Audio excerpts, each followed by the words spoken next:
تو جب ہے انسان دنیا سے جائے تو ایسا کام کر کے جائے کہ اپنے تو اپنے بیگانے بھی تعریف کریں۔ حکمرانی آپ کو سیکھنا ہے تو خلفائے راشدین سے سیکھیے۔ میں مسلم حکمرانوں سے بھی کہہ رہا ہوں، میں صرف غیر مسلموں سے نہیں، اپنے مسلم حکمرانوں سے جنہوں نے عیاشی اور عیش قدوں میں اپنی زندگی کو بسر کر دیا، گزار دیا اور اپنے بھائیوں کا سودا کر دیا۔ فلسطین کی میں بات کر رہا ہوں۔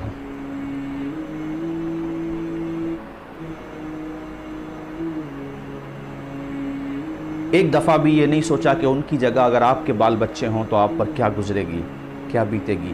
دنیا میں کسی بھی قوم پر ظلم ہو، چاہے وہ کسی بھی ریلیجن سے بلونگ کرتے ہوں، اس ظلم کے خلاف آواز اٹھانا یہ اسلام کی بنیادی تعلیمات میں سے ایک تعلیم ہے۔ حضرت سیدنا عمر فاروق اعظم رضی اللہ تعالی عنہ آدھی دنیا پر حکمرانی کرنے والے، ایسے حکمران کہ وہ پتھر اپنے سر کے نیچے رکھ کے سو جاتے، ایسے حکمران راتوں کو محلوں میں، جس کو ہم کہتے ہیں گشت کرنا، دیکھتے تھے کہ کسی کے گھر میں ایسا تو نہیں ہے فاقہ ہو رہا ہو۔ ایسے حکمران گزرے ہیں دنیا میں، اور یہ کس کا فیض تھا؟ یہ حسنین کریمین کے نانا جان کی چوکھٹ کا فیض تھا۔ ایک عرب نے آدمی کا بول بالا کر دیا۔ ہم غیروں سے کیا شکایت کریں؟ ہمارے مسلمانوں پہ اگر ذرا سا کوئی منصب آ جائے، وہ منصب ریلیجیس ہو یا پولیٹیکل ہو، وہ بھی فرعون بننے کی کوشش کرتے ہیں۔ میاں نظام نیچے سے بگڑا، اوپر سے بعد میں بگڑا ہے، سسٹم نیچے سے خراب ہے ہمارا۔ جس کو جہاں کرپٹ ہونے کا موقع مل رہا ہے وہ کسر نہیں چھوڑ رہا ہے۔ میں فاروق اعظم کی داستان آپ کو سنا رہا ہوں۔ حضرت ابوبکر صدیق کے گھر پہ ایک دن کوئی میٹھی چیز بن گئی، حلوہ، تو بیوی سے کہا یہ پیسے کہاں سے آئے؟ کہا وہ جو آپ کو سیلری ملتی ہے، جو تنخواہ ملتی ہے، اس میں سے کچھ پیسے میں نے بچا لیے تھے اور اس سے میں نے یہ میٹھی چیز بنا لی۔ حضرت فاروق اعظم نے کہا، حضرت ابوبکر صدیق نے کہا اس کا مطلب ہماری جو سیلری ہے وہ ضرورت سے زیادہ آ رہی ہے۔ ایسے لوگ تھے اور وہ سیلری آپ نے وہ بھی کم کر دی۔ پروانے کو چراغ ہے، بلبل کو پھول، بس صدیق کے لیے ہے خدا کا رسول بس۔ میرے آقا کے یہ جانثار صحابہ، اپنے لیے کچھ نہیں تھا ان کا، جو کچھ تھا وہ دین کے لیے تھا۔ انتقال ہوا ہے تو کیسی قسم پرسی تھی گھر میں۔ یہ کس سے سیکھا؟ نبی پاک سے سیکھا، حسنین کریمین کے نانا جان سے سیکھا، سیدہ خاتون جنت فاطمہ الزہرا رضی اللہ تعالی عنہا کے والد ماجد سے سیکھا۔ انہوں نے یہ تعلیم دی۔ میں اس بات کو آگے بڑھاؤں گا جو چل رہی تھی، مگر میں یہ کہنا چاہ رہا ہوں آپ لوگوں کو کہ جس کو کچھ بھی طاقت مل رہی ہے، ہمارے ہاں بھی آپ مسلم حکمرانوں کا حال دیکھ لو، کوئی زیادہ اچھا تو ہے نہیں ہے۔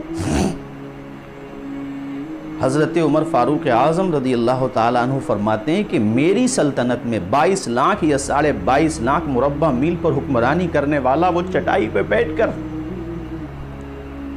حضرت عبداللہ ابن مسعود فرماتے ہیں کہ جب سے عمر اسلام میں آئے، اسلام کو ترقی ملتی چلی گئی۔ عمر میرے آقا کی مراد ہیں۔ صحیح حدیث شریف ہے بخاری شریف کی، حضرت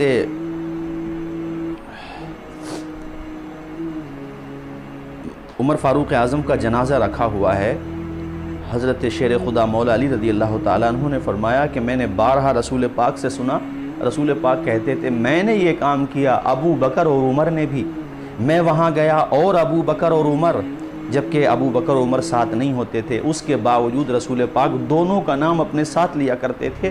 حضرت مولا علی کریں، حدیث صحیح ہے صاحب، یہ دیکھ لیجئے بخاری شریف میں، کتاب المناقب، باب مناقبی ابو بکر میں ہے یا مناقب عمر میں ہے۔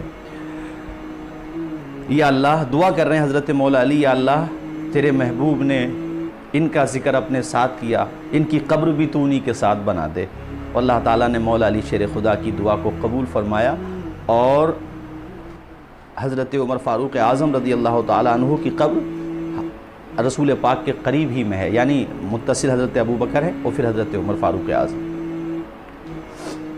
اللہ اکبر، یہ بات آ گئی بیچ میں نے عرض کیا، وہ عمر کہتے ہیں کہ میری سلطنت میں ایک بکری کا بچہ بھی بھوکا مر جائے تو میں ڈرتا ہوں قیامت کے دن مجھ سے سوال نہ کر لیا جائے۔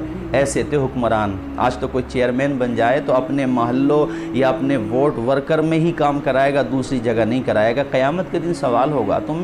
ہم لوگ کہتے ہیں کہ ہم پریسیڈنٹ کی کرسی تک کیوں نہیں پہنچ سکتے؟ تم اتنے کرپٹ ہو کہ پردھان بن جاؤ، ایم ایل اے بن جاؤ، ایم پی بن جاؤ تو تمہارے دماغ خراب ہو جاتے ہیں۔ سسٹم نیچے سے خراب ہے۔ اس لیے میں اپنوں سے بھی کہہ رہا ہوں، میں اپنے مسلمانوں سے بھی، کہ سسٹم کو بدلیے، کسی پہ ظلم کا ذہن مت بنائیے۔ اور یہ جو پیسہ ہے قوم کا پیسہ ہے، ریلیجیس قیادت ہو، میں بار بار کہہ رہا ہوں، مذہبی قیادت ہو یا پولیٹیکل لیڈرشپ، ایک ایک پائی کا حساب رکھیے صاحب، ایک ایک پائی کا حساب رکھیے۔ یہ قیامت کے دن آپ سے پوچھا جائے گا۔ وہ کیسے لوگ تھے؟ ریاض الصالحین میں حدیث آئی ہے، ایک صاحب نے ایک بکری خریدی اور ایک بھائی کو دے کر کے چلے گئے کہ میں واپس آؤں گا تو آپ سے لے لوں گا۔ وہ آئے نہیں، بھول گئے۔ کافی زمانے کے بعد ان کا آنا ہوا تو کہا بھائی وہ میں نے آپ کو بکری سونپی تھی امانت کے طور پہ، وہ مجھے یاد نہیں رہا، تو وہ مجھے دے دیجیے آپ۔ انہوں نے کہا آئیے میرے ساتھ۔ ریوڑ کی طرف لے گئے اور وہ اللہ تعالیٰ نے اتنی برکت دی اس ایک بکری سے کہ اچھی خاصی ان کے پاس اس نسل کی پیداوار ہو گئی اور اچھا خاصا سرمایہ ہو گیا۔ تو وہ کہتا بھائی میں نے تو ایک بکری دی تھی، آپ چاہتے تو اس کو چھپا بھی سکتے تھے اور مجھے میری بکری کی قیمت دے دیتے یا وہی ایک حوالے کر دیتے میرے، مجھے تو پتہ نہیں چلتا۔ تو اس بھائی نے جواب دیا، جو امین تھا اس بات کا، جو امانت دار تھا، اللہ تعالیٰ اس کی قبر پہ رحمت و انوار کی بارشیں عطا فرمائے اور اس کی امانت کی خیرات ہم مسلمانوں کو عطا فرمائے۔ اس نے کہا آپ سے تو چھپا سکتا تھا، لیکن جس نے مجھے پیدا کیا، ماں کے پیٹ میں 3 اندھیروں میں مجھے روزی پہنچائی، جس نے مجھے پیدا فرمایا، کیا اس خدا سے بھی چھپا سکتا تھا میں؟ کیا اس پروردگار سے بھی چھپا سکتا تھا؟ آپ دیکھیں نہ دیکھیں مگر میرا خدا تو دیکھ رہا۔ ایسے تھے تم تو تمہاری حکمرانی تھی ہر جگہ، تو ادھر ادھر کی نہ بات کر، بتائیے قافلہ لٹا ہے کیوں؟ مجھے رہزنوں سے گلا نہیں۔